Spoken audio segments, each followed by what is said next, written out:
is on the stage and he is going to play a tune.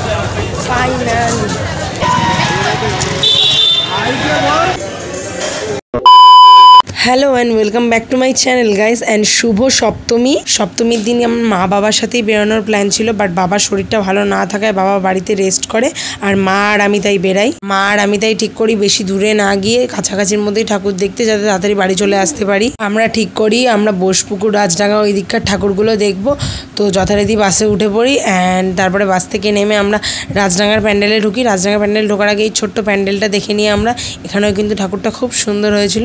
And সেদিন এত গরম ছিল না যে আমি স্লিভলেস পরেও রীতিমতো ঘামছিলাম।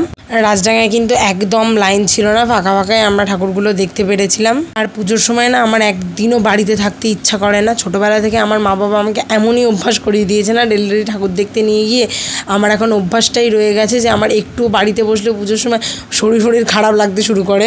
তো কথা বলতে বলতে আমরা রাজডাঙ্গার ঠাকুরটা দেখে বেরিয়ে যাই অ্যান্ড ওখান থেকে বেরিয়ে রাস্তা পার হয়ে চলে আসি বোসপুকুরের ঠাকুরগুলো দেখতে। আর তার আগে রাস্তায় একটা ছোট্ট প্যান্ডেল ছিল যেখানে আমি গরমের মধ্যে ঢুকে একটুখানি হাওয়া খেয়ে নিই। আর তারপরে মা আর আমি দুজনে আইসক্রিম নিয়েছিলাম। আমি নিয়েছিলাম এই অরিও কর্নেটোটা, যেটা কিন্তু খেতে আমার খুব ভালো লাগে। তারপরেই আমরা বোসপুকুর শীতলা মন্দিরের ঠাকুরটা দেখি। আগের বারে এই ঠাকুরটা যখন দেখতে এসেছিলাম তখন লাইন ছিল অনেক, বাট এইবারে একটুও লাইন দিতে হয়নি আমাদের। আমরা ফাঁকায় প্যান্ডেলগুলো দেখে নিয়েছিলাম অ্যান্ড তারপরে দেখি বোসপুকুর তরুণ সংঘ। এখানে কিন্তু থিমটা খুব সুন্দর করেছিল। আমি বুঝতে পারলাম না এই বছর পুজোয় আমার হঠাৎ করে পাপড়ি চাটের প্রতি এত অবসেশন কী করে তৈরি হলো। আমি না প্রতিদিন একটা করে পাপড়ি চাট খেয়েইছি। তো আমরা ডিসাইড করেছিলাম বোসপুকুরের এদিকের ঠাকুরগুলো দেখে আমরা বাড়ি চলে যাব, বাট আমার হঠাৎ করে মনে হলো যে না, দেশপ্রিয় পার্ক, ত্রিধারা ওগুলো দেখা হয়নি আমাদের, অ্যাটলিস্ট দেশপ্রিয় পার্কের ঠাকুরটা দেখে আসি। কারণ আমি শুনেছিলাম দেশপ্রিয় পার্কে এবছর বড় দুর্গা করবে 10 বছর বাদে। প্রথমে তো দেশপ্রিয় পার্কে পৌঁছানোর পরে মাথাটা অলরেডি গরম হয়ে যায় অত হাঁটায় বলে, ওটা তো ছেড়েই দিলাম।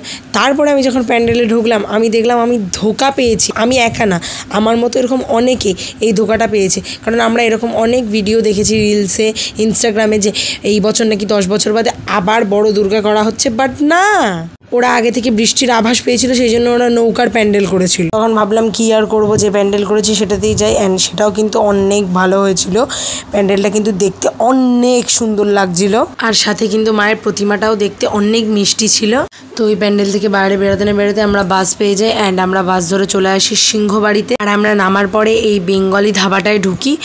ধাবাটার নাম বেঙ্গলি ধাবাই ছিল আই গেস, যদি কিছু ভুল বলে থাকি তোমরা ঠিক করে দিও। ধাবাটা কিন্তু অনেক নতুন, কারণ আমি এখান থেকে প্রায় যাওয়া আসা করি, আমি কিন্তু খুব একটা দেখিনি, এই পুজোর সময়ই ফার্স্ট দেখলাম আমি। আর ওখানে গিয়ে আমরা অর্ডার দিই 2 প্লেট মিক্সড হাক্কা নুডলস। খাবারটা অর্ডার দেওয়ার কিন্তু অনেকক্ষণ বাদে খাবারটা এসেছিলো, যতক্ষণ না আসছিল আমি একটু ফটো ভিডিও করে নিলাম। আর খাবারের টেস্ট আর কোয়ান্টিটি দুটোই কিন্তু পারফেক্ট ছিল। যতটা কোয়ান্টিটিটাও ভালো ছিল, খাবারের টেস্টটাও কিন্তু ততটাই ভালো ছিল। আর এভাবেই কাটলো আমার সপ্তমীর সন্ধেটা। এবার দেখা হচ্ছে তোমাদের সাথে আবার নবমীর ব্লগে। 48 hours later.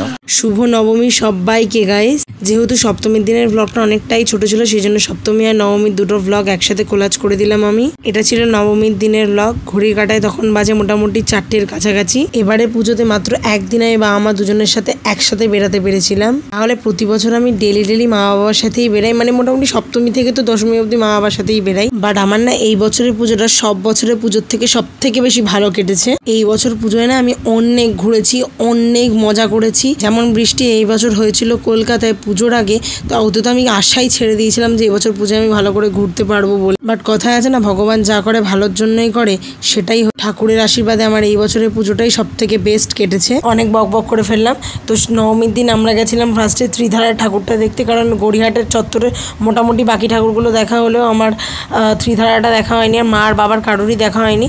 তো আমরা ত্রিধারার ঠাকুরটা দেখি। আর ওই টাইমে না, যেটা আমি দেখতে গেছি ঠাকুর, রীতিমতো বৃষ্টি পড়ছে যখন আমরা লাইনে দাঁড়িয়ে আছি। তাও লাইন থেকে না একটা মানুষও সরেনি। যেই বৃষ্টি শুরু হয়েছে সবাই পাট ছাতা খুলছে, রীতিমতো আমরাও ছাতা খুলেই দাঁড়িয়েছিলাম। ওখানে ঠাকুরটা দেখে বেরিয়ে আমরা পাপড়ি চাট খাই, আর খেয়ে ওখান থেকে আমরা চলে যাই হিন্দুস্তান পার্কের উদ্দেশ্যে। তারপর রাস্তায় যেতে যেতে আমার এই সফটিটা দেখে খেতে খুব ইচ্ছা করে অ্যান্ড আমি সফটিটাও কিনে নিই। তারপরে আমরা ওখান থেকে ডিরেক্ট চলে যাই হিন্দুস্তান পার্কে। এখানের প্যান্ডেলটাও কিন্তু খুব সুন্দর করেছিল, কিন্তু অনেক ফাঁকা ফাঁকাই ছিল সেই দিন। তারপরে যখন আমরা ওখান থেকে ঠাকুর দেখে বেড়াই তখন বাজে মোটামুটি 7টা, অ্যান্ড বাবা তখনই বলছিল বাড়ি চলে যাওয়ার জন্য, কিন্তু আমি আর মা তো একদম বাড়ি যেতে চাইছিলাম না। পুজোর সময় এত তাড়াতাড়ি বাড়ি ফিরতে একদম ভালো লাগে না। আমরা তখন ডিসাইড করি আমরা যাব ম্যাডক্স স্কোয়ারের ঠাকুরটা দেখতে, কারণ প্রতি বছর আমরা অনেকের মুখেই শুনি যে ম্যাডক্স স্কোয়ারে এই ঠাকুর হয়েছে, ওই হয়েছে, সেই হয়েছে, বাট আমরা কোনো বছর যেতে পারি না। তাই যেমন কথা তেমন কাজ, আমরা গড়িয়াহাট থেকে রীতিমতো হাঁটতে শুরু করি, কারণ গড়িয়াহাট থেকে কোনো বাসই পাচ্ছিলাম না ম্যাডক্স যাওয়ার জন্য। বালিগঞ্জ ফাঁড়ি থেকে একটা বাসে উঠি, যাও বা সেই বাসে আমাদের ঝুলে ঝুলে যেতে লাগে। বাসের ভিতরে ঢোকার মতো বিন্দু মাত্র জায়গা ছিল না, আমি লিটারেলি ঝুলছিলাম, আর বাবা আর মাও ঝুলছিল। ম্যাডক্সে নেমে এই লাইটগুলো দেখে মনটা যেমন খুশি হচ্ছিল, আর একদিকে খুব দুঃখও লাগছিল যে আজ নবমী আর কাল পুজো শেষ। বাস থেকে নেমে আমরা সোজা ম্যাডক্সের মাঠে ঢুকি, অ্যান্ড ওখানে ঢোকার পরে কিছু একটা কনসার্ট হচ্ছিল এশিয়ান পেন্টসের। ওরা গিটারে কিছু একটা টিউন বাজাবে, অ্যান্ড ওটাকে গেস করতে হবে যে ওটা কোন গানের টিউন। তারপরে যে গেস করছে গানটা, সে তাকে আবার গানটা গেয়ে শোনাতে হবে। আমি তো ওই ভয়তেই আর যাইনি, আমাকে গান গেয়ে শোনাতে হলে সব শেষ। ম্যাডক্সের ঠাকুরটা দেখে বেরিয়ে মাঠের ওখানটায় এসে কতগুলো ফটো ভিডিও করলাম আমি। আর ম্যাডক্সের মাঠটা এতটা জমজমাট না, ওখান থেকে বেরাতেই ইচ্ছা করছিল না, মনে হচ্ছিল ওখানে বসে আড্ডা মারি। আমরা ওখানে বসে কিছুক্ষণ ছিলাম। আর এই বছর না পুজোর শুরুতে আমি কিছু ট্যাক্সি দেখেছিলাম যেগুলোতে এশিয়ান পেন্টস দিয়ে কিছু অ্যাস্থেটিক পেন্টস করা ছিল, যেগুলো সামনে ছবি তুলতে তো দারুণ লাগতো। আর সেই ট্যাক্সিগুলোই আমি ম্যাডক্সে দেখতে পাই। আমি তো ওখানে গিয়ে অনেক ফটো ভিডিও করেছি, তোমরা আই গেস দেখেছো। আর যদি না দেখে থাকো আমার ইনস্টাগ্রামে গিয়ে অবশ্যই দেখে এসো। ডিসক্রিপশানে আমার ইনস্টাগ্রাম অ্যাকাউন্ট আর ফেসবুক দুটোরই হ্যান্ডেল দেওয়া রইলো। তারপর ওখান থেকে বেরিয়ে একটা গলি দিয়ে হাঁটতে হাঁটতে আসছিলাম, মা বাবা আমি 3জন। আর আমরা তখন দেখতে পাই যে এক জায়গায় প্রসাদ দিচ্ছে, আর ঠাকুরের প্রসাদ কেই বা মিস করে। ওখান থেকে প্রসাদ খেয়ে পাশের এই প্যান্ডেলটা এসে কিছুক্ষণ বসেছিলাম, কারণ এত পায়ে ব্যথা করছিল না বলার বাইরে। তারপর আমরা বালিগঞ্জ থেকে এসে টিকিট কেটে নিই, একটা থামস আপ কিনে উঠে যাই ট্রেনে। তো আমার পুজো তো এইভাবেই কাটলো। তোমাদের পুজো কেমন কাটলো আমাকে অবশ্যই জানিও, অ্যান্ড দেখা হবে নতুন কোনো সুন্দর ভিডিওতে। ততক্ষণের জন্য tata, take care and by.